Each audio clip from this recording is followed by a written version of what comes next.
Well, Public Interest SA's Teboho Kas has condemned the government's communication over the deaths in the DRC. It is one thing to communicate late. It is even worse to actually try and twist the truth when people can see the truth, especially in this day and age where videos and material can easily be available to the public. So we really wish government could really take the public seriously.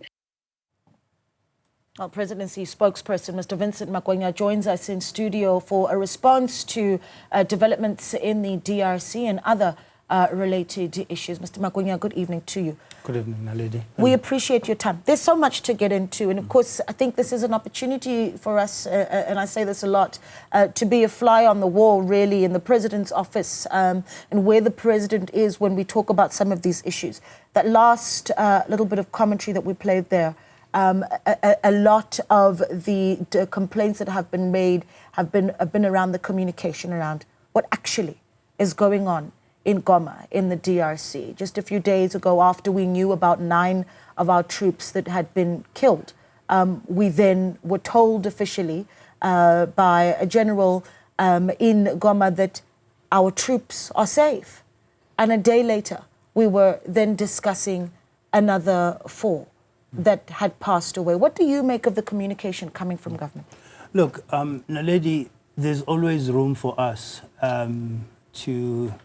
There's always room for us to improve the manner in which we communicate. I share in taking collective responsibility for my colleagues in this regard. However, having said that, one needs to appreciate that we're dealing with a highly fluid situation, number one. Number two, it is a reality that information moves a lot faster than some of the necessary processes that we have to go through before we communicate. The Department of Defence has so far, in my opinion, carried itself quite well in ensuring that the public is updated on a regular basis. The head of communications in the department has been quite visible and available to the media to provide information.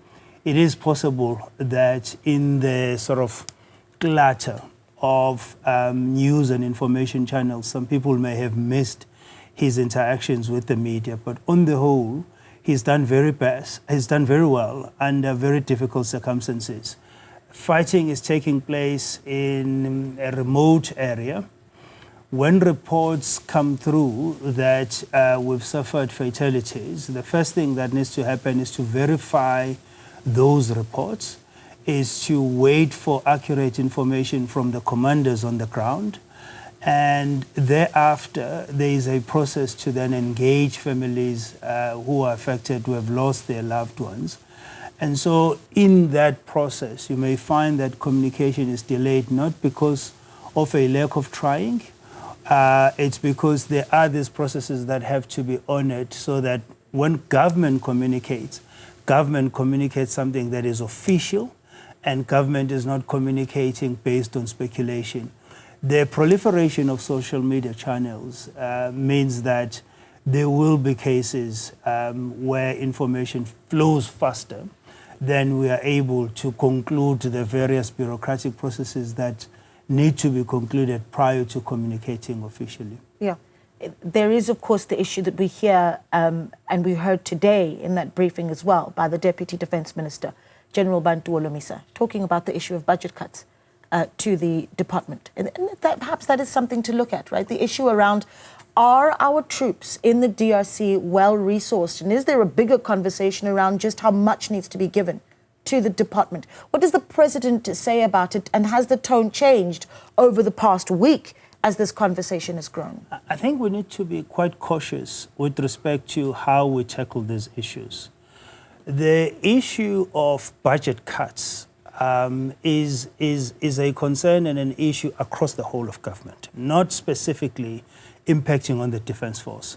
The police have suffered a similar sort of experience where there's been cuts on their budgets, and that's because of the fiscal pressures that we have. It's not an arbitrary exercise where somebody just chooses a handful of departments and identifies them for budget cuts. Our economy has not grown. As a result of that, the fiscus has been under enormous pressure. And so we've had to cut back spending on a number of areas. And unfortunately and regrettably, including defense, police, and other critical areas of the security cluster. That's one issue. With respect to what happened in Goma, we need to gather those facts and understand exactly what happened. And the facts that we have so far are that fighting escalated, the Congolese army surrendered. MONUSCO on the ground has been curtailed in a way because there's been a gradual withdrawal of the MONUSCO forces on the ground. And so all of those factors have to be considered when we analyze what transpired during the battle before we can then reach conclusions. But we cannot say that it is a result of defunding or cuts in budgets that have landed us with these unfortunate fatalities that we've suffered. It is an issue, yes, it cannot be denied, but it's an issue that cuts across. What will be important will be for those leading the department to then approach National Treasury, not only with the request to say they need more funding, but with a request where they can demonstrate where can they shave off in terms of spending in order to then reallocate the bulk of the budget to forces that are on the ground serving in these dangerous locations. So for me, that's quite important, even for the president, that we don't mix these issues. What happened in the battleground needs to be analyzed in its proper context, and we cannot then add assumptions with respect to issues of funding, which definitely must be dealt with, and they are being dealt with, and they are being addressed. Yeah. Given that, though, as you discuss the issue of equipment and resources in Goma, in the DRC, how do you characterize what those troops have available to them? No, you're not discussing the issue of resources and equipment in Goma alone. I'm talking, across the board. I'm talking about, yes. From the information that the President's office receives about the situation in Goma as it stands at the moment from a resource point of view, because there seems to be a back and forth on the agreement of whether or not our team has the necessary armory, certainly. So let's put this into context. Sure. We are there through the SADC mandate. We're part of what is called the Summit DRC, the SADC mission in the DRC. We're not the only ones that have contributed troops. Other countries like Tanzania and Malawi have also contributed troops into the SADC force.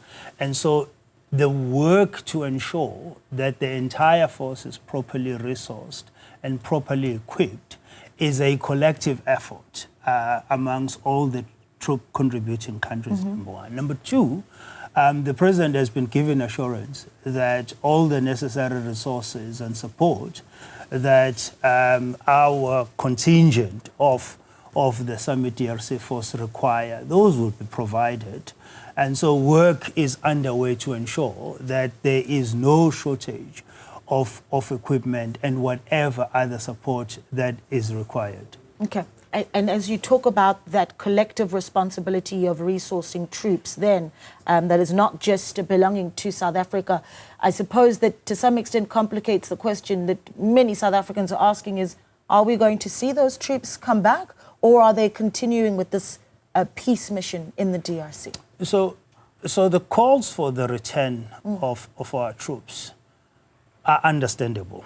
And the president has a lot of sympathy and understanding for those calls. However, this is not a South Africa lone mission. This is a SADC mission. So South Africa was mandated along other countries to be part of the SADC force there. And so what needs to happen is that the mandate to withdraw needs to be officiated by SADC. And that withdrawal, when it happens, it will not be haphazard, it will not be chaotic, it will be gradual. And as it happens gradually, we need to have attained two things. One, a ceasefire, permanent ceasefire, where all parties to the conflict will honor that ceasefire. Secondly, a resumption of peace talks where all parties to the conflict and other interested and concerned parties are seated around the table negotiating a peaceful resolution to this conflict. This is not a conflict that is going to be decided or won through militarily. It's a conflict that ultimately its resolution lies in all parties discussing and engage in an open and honest dialogue about the issues that have led us to the state that we are in the DRC, and how those issues are to be resolved, and how do you then have sustainable peace in the DRC and that entire Great Lakes region, such that you are then able to stimulate the necessary levels of development that is so needed in that country. Yeah. Again, I go back to wanting to be a fly on the wall here. We've heard, I suppose, a little bit of what the president of Rwanda and certainly our own president have discussed in a phone call. I don't know if you were able to see, just as you were coming into the studio, we had a retired general, Maumela Moriti Modau, walk out of the studio, who moments ago just had a conversation with William Gambi. And one of the things he said really stood out for me. When asked by Xoli, do you believe that President Cyril Ramaphosa is going to be able to speak to Kagame in a way that brings the situation in the DRC to some sort of ceasefire or a calm situation? And this is along the lines of what former General Modau said.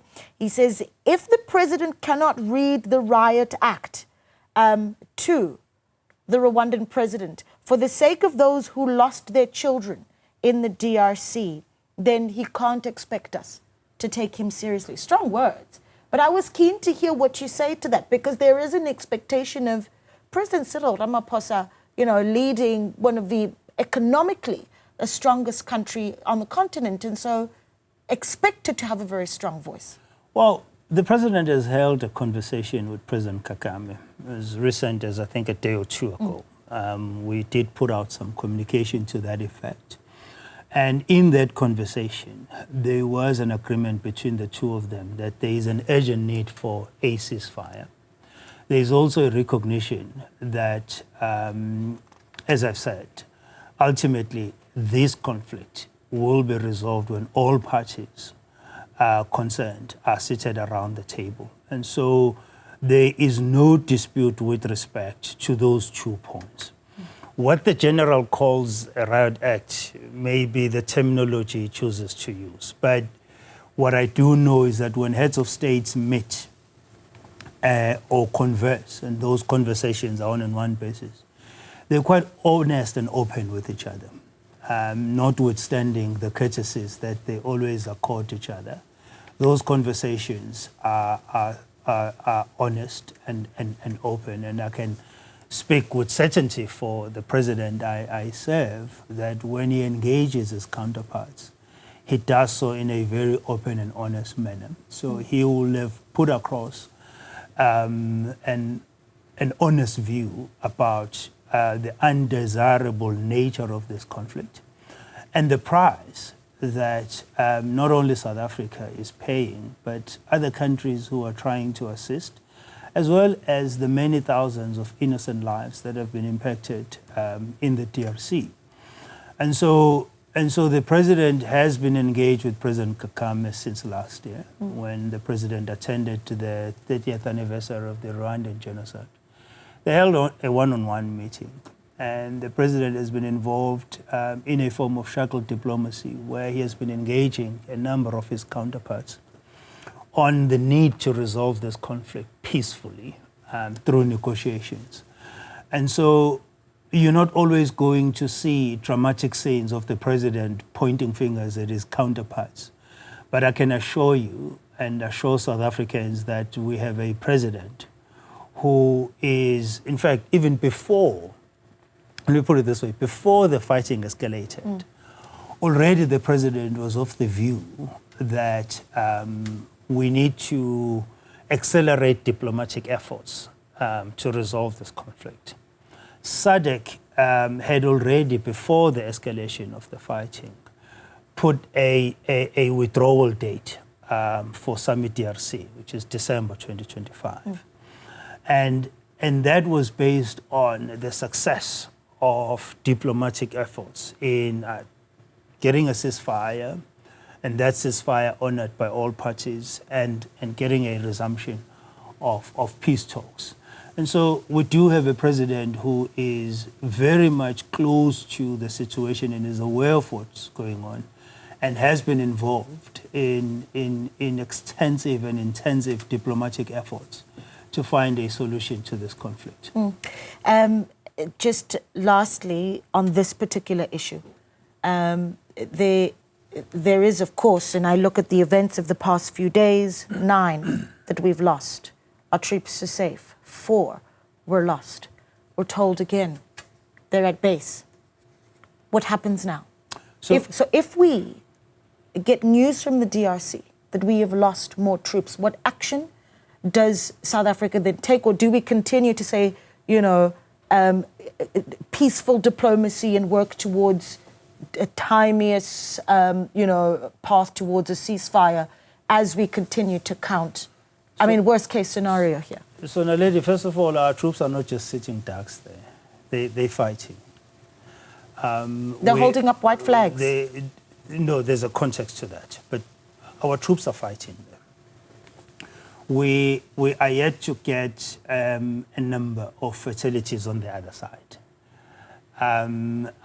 If I was a betting man, I will say there are probably more fatalities on the other side than on our side. Notwithstanding whatever speculation there is out there, this is a well-trained and well-equipped force. And so we mustn't behave as if we've been defeated. We've not been defeated. As I said, we have been transparent in communicating the number of fatalities on our side, as we should do so, as we must do so. However, if we were to conduct a similar exercise on the other side, I will definitely put my neck on the block and say the fatalities are a lot more. And so our troops are not sitting ducks, they're fighting. That's number one. Number two, some of the recent deaths that were reported also involved troops that had been wounded in the fighting that claimed the 9 lives. Yes, one of them died in hospital. So it is possible that you may have fatalities or deaths being reported, including those who were severely wounded, who were in hospital, and sadly and ultimately succumbing to those severe injuries. And so it will not be necessarily because they've died in a battlefield. Thirdly, we do have reports that there are continuous attacks that are being lodged towards the airport. And the number of forces are protecting the airport, including the Summit DRC forces. And so it can happen that in the process, when those attacks are underway, our troops are impacted.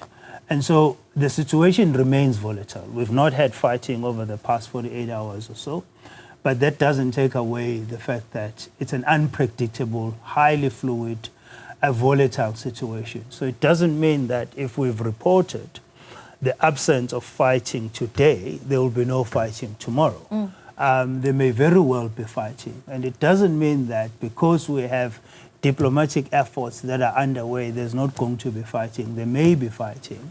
What is important to stress is that the president is hard at work, supported by the Minister of International Relations and other senior officials in the department, to see to it that we gain some form of traction in terms of diplomatic efforts to find a resolution to this conflict. Yeah, because we did hear from the Defence Minister, though, that the effort of raising white flags is in use to alert M23 rebels that we are not engaging.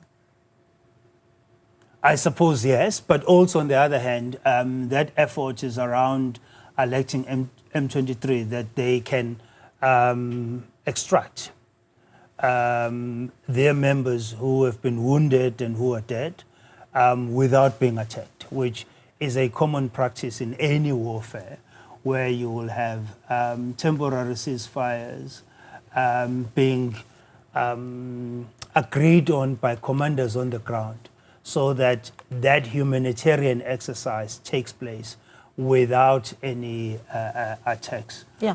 So it is in that context, and it is in that context to say we're not engaging for relevant reasons that commanders will have identified on the ground. Yeah, I know that we don't have a lot of time with you, and so I want to look at other issues. Sure. This one, I think, is going to keep us talking for a long time, because a lot of the questions are going to be what next for South Africa, and we'll keep engaging on that. But the Cabinet Lekgotla taking place this week, and a few pundits have called it one of the most important Cabinet Lekgotlas for the Government of National Unity, because it certainly is going to speak about unity in the Government of National Unity moving forward. The President signs the Expropriation Bill, and the debate gets louder and louder around whether or not the DA and the ANC will still be holding hands in this Government of National Unity. Is that a concern for the President? I mean, when he engages on that, about he does not listen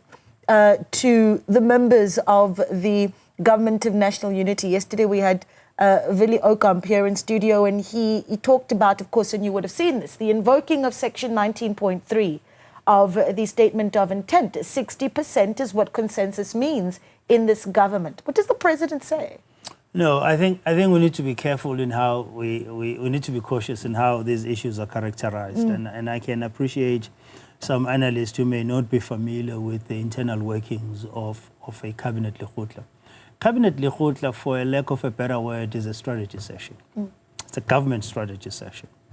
And the key agenda item is the finalization of the medium-term development plan.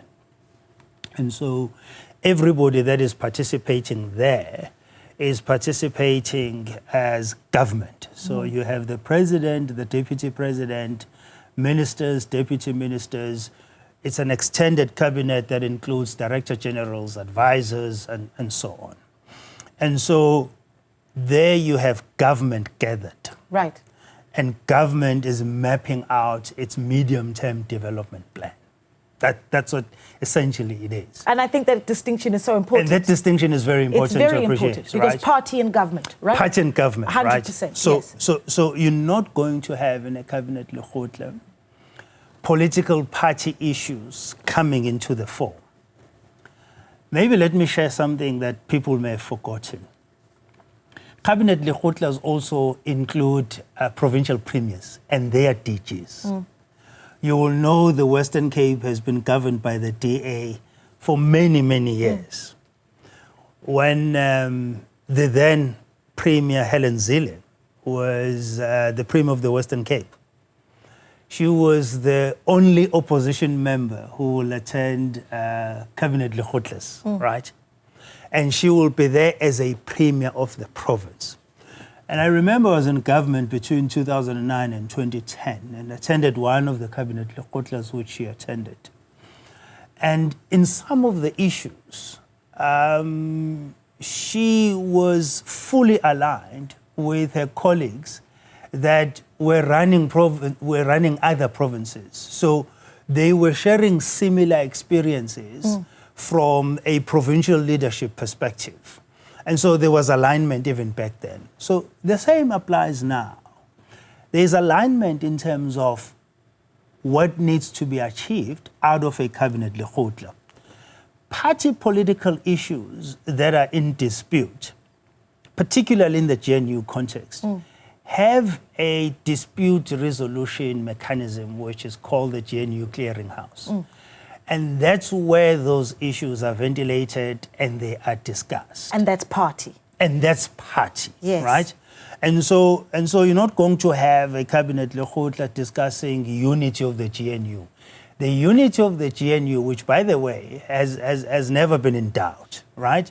Notwithstanding the recent flare-up, that has not been in doubt. Okay. The GNU remains very much strong and united. 100%. And naturally, you will have these flare-ups when you consider the histories of these parties, the different ideological positions of these parties, it is only natural that you get these flare-ups. Right. What is important is when these flare-ups occur, how do they get resolved? You have the clearinghouse where those issues are resolved, but you also have open lines of communication. So the president today held lunch with Minister Stenhuisen, just the two of them.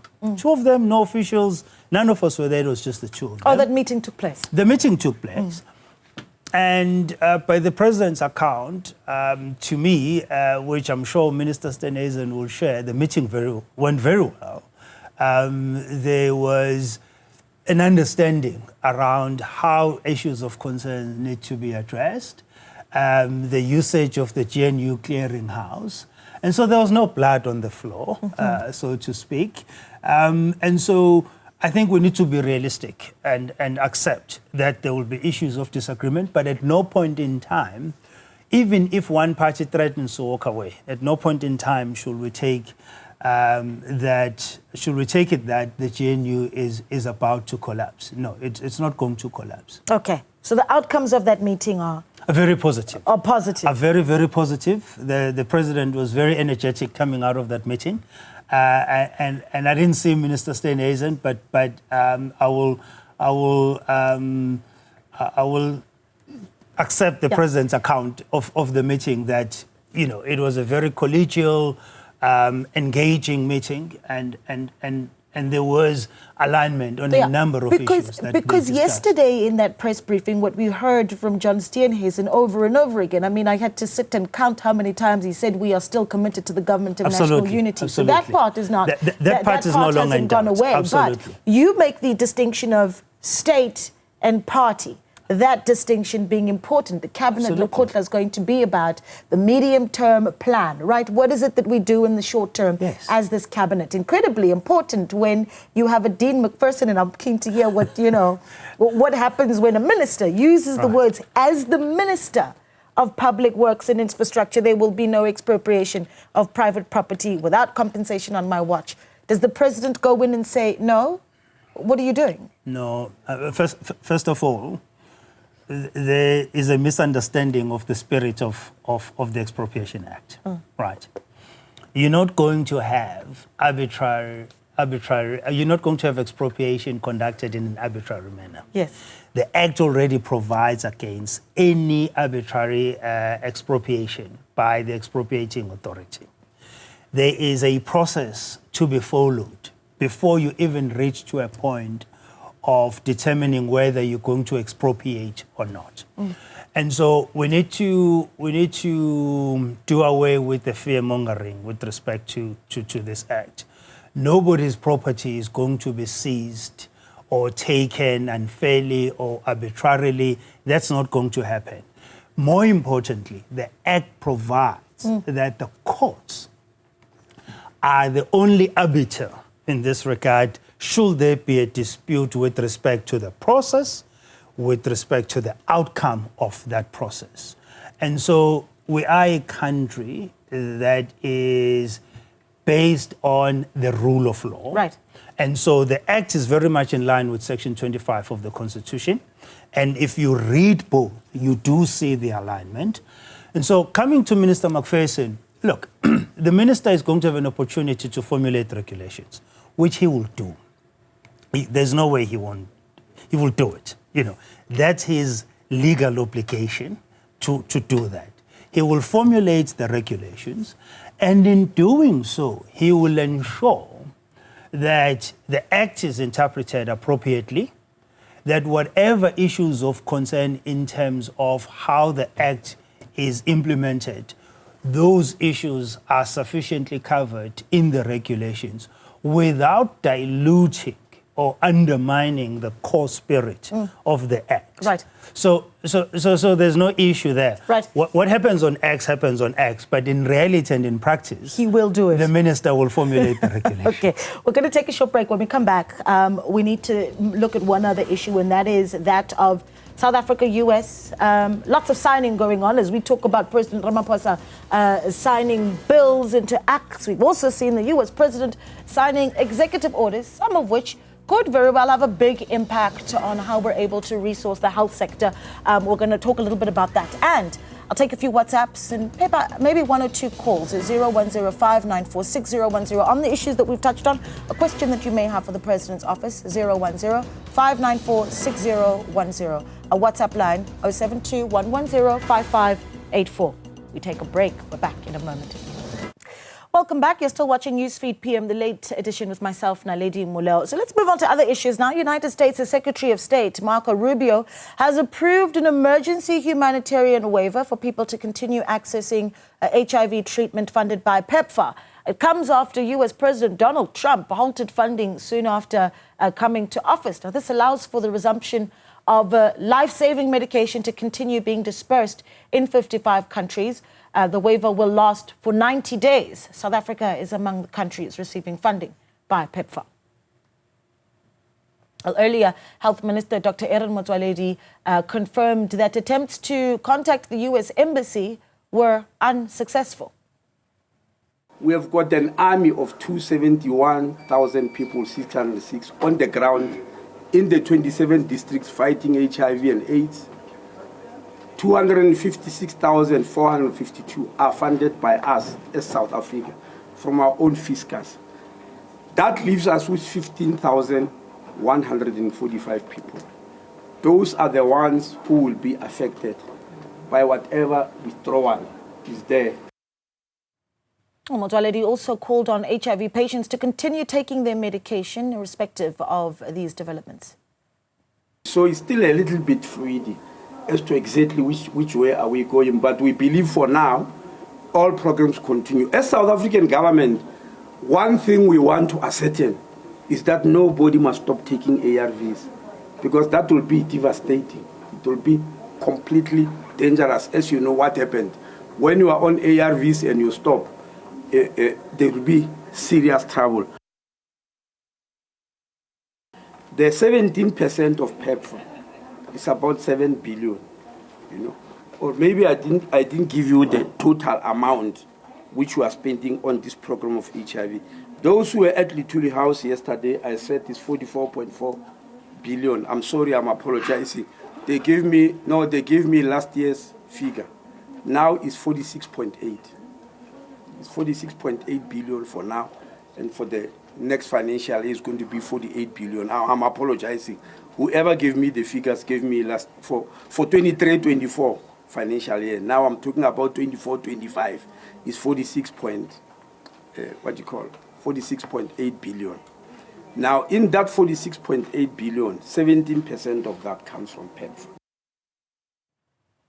And those are some big numbers that we're hearing there. Presidency spokesperson Vincent Magwenya still in studio with us. Mr. Magwenya, a 90-day waiver, perhaps the President's office response to that, to those news by U.S. Secretary of State. No, it's a welcome development. It's a development that we welcome greatly. It is an important program, as the Minister illustrated with respect to the scale of it and the amount of people that are covered by the HIV/AIDS program. At this stage, we don't have evidence that South Africa is included in the 55, and so we will be seeking clarity through the established diplomatic channels with respect to whether South Africa is included. We run, as South Africa, the world's biggest HIV/AIDS program, so it will be safe to assume that South Africa is included, but it's something that we need to officially confirm with the U.S. authorities. And so we are happy that there has been a consideration to grant the emergency humanitarian waiver on such a critical program. Yeah, but then, of course, long term, there needs to be some effort. We hear the health minister there talking about efforts to reach the UN ambassador's office unsuccessful, but it's not going to be the ambassador's office that decides the way forward. The US ambassador. Leader to, 100%, yes. Yeah. Leader to leader, what needs to happen? No, I think, look, the Trump administration has only been in office for, what, 2 weeks or so. We 9 have days, 9 days actually. We do have an ambassador in Washington who's representing South Africa and who's representing the president there. Once the Trump administration settles into office and all the senior officials have been appointed, we will be able to then establish regular lines of communication. Here in South Africa, as you will know, the previous ambassador has left. The process is underway in the US to confirm the new ambassador. And so you will expect that there will be challenges in terms of communication. But once all those processes have been settled, we will be able to then reignite the regular lines of communication and be able to affirm the existing exchanges that we have with the United States, be it trade, be it in the areas of health, as well as other areas of cooperation. Leader to leader, President Ramaphosa has spoken to President Trump, congratulating him after his election. We are reasonably confident that both of them will be able to establish a good professional rapport in which they can work together. We will hand over the presidency of the G20 to the United States. We are also confident that President Trump will visit South Africa during the Heads of State summit of the G20, and preceding that, President Ramaphosa aims to host him for a state visit. And so we are not overly panicked or worried. President Trump had promised that he will review some of the United States international commitments, and we took it to mean that this is part of that exercise. It was specific to 90 days, albeit it was going to impact the programs that we are running, as the minister was saying. And this waiver is a signal towards the right direction in that, we will be able to then engage with the U.S. authorities, appraise them of where the program is, the impact that it has, but also engage more broadly, because we have a number of cooperation areas with the United States. 100%. Okay. Let's take some calls now, Mr. Magwenya. Sure. 010-594-6010. Andries is calling in Vereniging. Andries, good evening. Thanks so much for calling. What are your, a question or a comment? Andries, good evening. Go ahead. Thanks so much for taking my call. My concern is that the minister and the deputy minister and the head in the presidency, Mr. Magwenya, are not talking from the same tone. They are talking something different. The deputy minister is complaining about that our soldiers are not well equipped. The minister was lying to us to say that the M23 rebels were saying that they were attacked by DRC forces behind our forces, and then when they were retaliating, that's when they killed our forces. That's a pure lie. When Mr. Magwenya was on the line, Mr. Magwenya said they are still investigating, and they've spoken to Paul Kagame. How do you then force Kagame to a push table, whereas Kagame is a killer? Why don't South Africans attack Kagame and the rebels so that Kagame will not back Kagame? Kagame must come and kneel before South Africa to show that it's a small country. We cannot allow our brothers to go and die in that small country. Okay. By Kagame and his rebels. All right, Andres, thanks for that. We're going to take a look at a couple of WhatsApps. Anonymous says, Trump's halting on HIV funding, it leaves us with questions as citizens of Mzansi to say many things seem like a characterized or lock horns in Trump's decision. Okay, example, our Rand threatened whenever he's making decisions. Okay, Anonymous, there's no reason for Africa to depend on America for any aid. Our leaders are just choosing to be used like puppets. That's why they were all put on a bus in England at the Queen's funeral. Anonymous, thanks for that. What's up? One more. Conscious in Leboa Khomo says Donald Trump has given Africans a chance to unite, rebuild, and stop depending on foreign aid. This is a time for us Africans to reclaim our resources. You can respond to all of that as we close off. So let me start with Andres. And Andres, thank you very much for those comments. One appreciates where, Andrew's comments are coming from. one appreciates the pain that many South Africans are feeling about the deaths of our soldiers. I didn't contradict the Deputy Minister at all. All I did was just to contextualize the situation, that we cannot attribute the deaths of our soldiers to purely underfunding and other issues of resourcing, etc. That we cannot do. It will not be true to say so. The Deputy Minister is correct to lament the budget shortages that the Defence Force has experienced over the years. It's absolutely correct. It's not a desirable situation. My argument was just to say we cannot sit at where we are and say there's only one reason and only one reason our soldiers were killed, and that's because they were ill-equipped. That cannot be true, right? Because we don't even have the actual details of how exactly they were killed, right?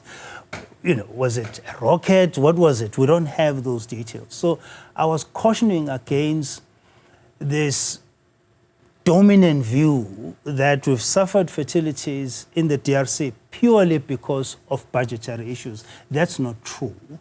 And that does not mean that I'm denying the fact that there are issues around budgets and funding of the Defence Force. The Deputy Minister is correct. It's not something we don't know. It's something we've known, and it's something that the Department of Defence, together with the President and National Treasury, have been working on to find a solution on how best we fund the Department of Defence more broadly, but also ensuring that those who are deployed in peacekeeping missions are deployed with the necessary firepower and resources, etc., etc. So I think it's important to clarify that. We are singing from the same hymn sheet, but I cannot give proper context to issues. Otherwise, I'll be failing in doing my job if I don't do that. The issue of attacking Rwanda, as I said, we are there in the DRC as part of a SADC mission. And so we, at no point, are there against a particular country. We're not at war with any state. We are there as peacekeepers.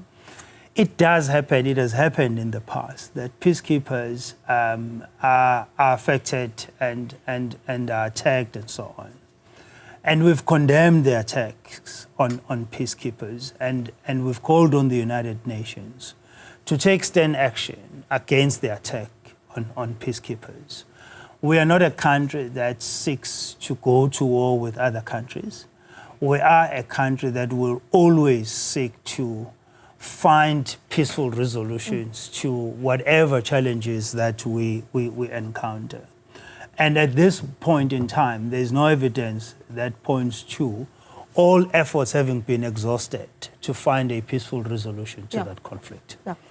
I just need to take a short break because then we can respond to the WhatsApps, right? Let's do that. We'll take a short break. We're back in a moment. Stay with us.